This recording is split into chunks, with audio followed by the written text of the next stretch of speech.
L'essentiel de l'actualité, c'est sur Géopolis Télévision. Mesdames et messieurs, bonjour et bienvenue à ces bulletins d'information.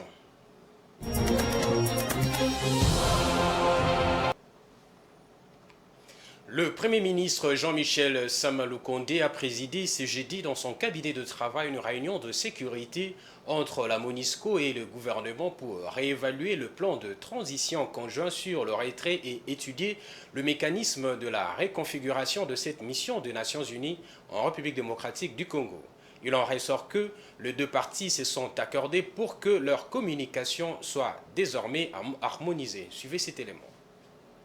Et nous nous sommes mis d'accord sur la manière dont nous allons avancer ensemble pour que la communication désormais puisse être une communication harmonisée entre le gouvernement de la RDC et aussi les Nations Unies et la MONUSCO en particulier.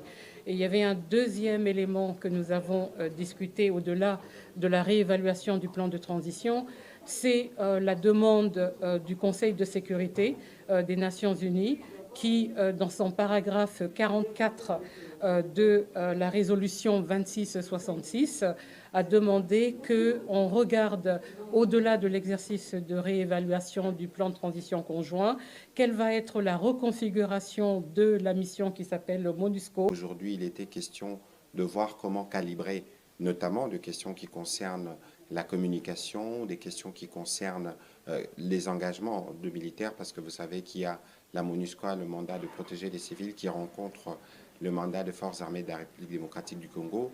Il a été convenu à la suite de cette réunion, plusieurs autres réunions entre le ministre et sectoriel pour qu'on s'assure que dans chaque domaine retenu, il y a une harmonisation et que le travail s'est fait de manière conjointe pour rencontrer la volonté exprimée par le président de la République, le tout en prévision de l'arrivée à Kinshasa du Jean-Pierre Lacroix, qui est sous-secrétaire général, qui est secrétaire général adjoint des Nations Unies chargé des opérations de maintien de la paix. Voilà. Kinshasa abrite pendant 3 jours, soit du 18 au 20 mai 2023, le colloque et le contentieux électoral organisé par la Cour constitutionnelle de la République démocratique du Congo.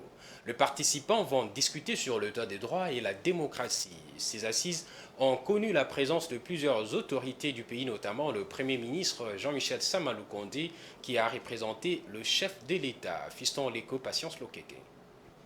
Ce colloque lancé ce jeudi sert de cadre de réflexion sur le rôle de la justice constitutionnelle dans la consolidation de l'état de droit et de la démocratie en RDC, étant un pays en plein processus électoral. Il est aussi question d'analyser la justice constitutionnelle comme une garantie juridictionnelle à laquelle la règle constitutionnelle s'impose à tous les pouvoirs, constituée comme une loi suprême de l'ordre juridique étatique. Le chef du gouvernement qui a ouvert ces assises s'est dit honoré de représenter le chef de l'État et pour lui, ces assises arrivent à point nommé et constituent une base pour le contentieux électoral. Étant un pays en plein processus électoral, et ce après 3 cycles électoraux, ces assises arrivent à point nommé et constituent une bonne base pour le contentieux à venir. Au nom de son Excellence, Monsieur le Président de la République, qui ne ménage aucun effort quant à l'établissement et à la consolidation de l'État de droit, à son continuel soutien au corps judiciaire et à son intérêt envers l'amélioration de la distribution de la justice en République démocratique du Congo, je déclare ouvert le colloque international sur la justice constitutionnelle et le contentieux électoral. Prenant la parole à ces assises, Dieudonné Kamuleta, président de la Cour constitutionnelle, a salué le chef de l'État pour le fait qu'il accorde à la promotion de la justice constitutionnelle. Pour tous les juges de la Cour constitutionnelle de la République démocratique du Congo, de vous recevoir 3 jours durant pour réfléchir et partager les expériences de la justice constitutionnelle et sur les contentieux électoraux. C'est le doyen Louis Favorel qui disait « Les gouvernés n'accepte plus de se prononcer qu'au moment des élections et de laisser les gouvernants libres de décider entre deux élections. Ils veulent pouvoir contrôler ceci dans l'intervalle et le meilleur moment de le faire. Et la meilleure façon de le faire est de confier cette tâche à la justice constitutionnelle. Ouvert ce jeudi 18 mai, ce colloque va se clôturer le samedi 20 mai prochain. Le dernier passage à Gaborone, au Botswana, du président de la République démocratique du Congo, Félix Tshisekedi, a permis aux deux pays de jeter les bases d'une coopération plus dynamique dans la promotion des investissements.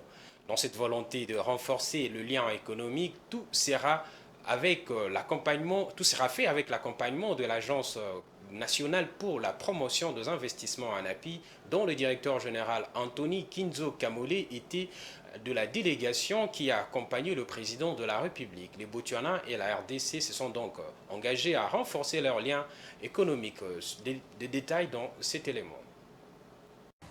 C'est conclu le partenariat entre les centres d'investissement et de commerce du Botswana et l'Agence nationale pour la promotion des investissements de la RDC ANAPI. Les deux structures ont signé ce jeudi 11 mai 2023 un protocole d'accord en présence du président de la République démocratique du Congo Félix Antoine Tshisekedi Tshilombo et de son homologue de la République du Botswana Mokgweetsi Eric Masisi. Les signataires s'engagent à travers ce partenariat à créer un cadre de collaboration afin de concourir à la promotion réciproque des investissements entre les deux pays. Des engagements pris lors du Business Forum co-organisé par le Botswana et la République démocratique du Congo. Dans son allocution des circonstances, le chef de l'État congolais a, en luminaire, fait savoir que sa visite au Botswana s'inscrit dans la nouvelle dynamique d'intensification des relations à tous les niveaux, car, a-t-il poursuivi, les deux pays ont des atouts considérables pour bâtir des économies fortes, prospères et robustes.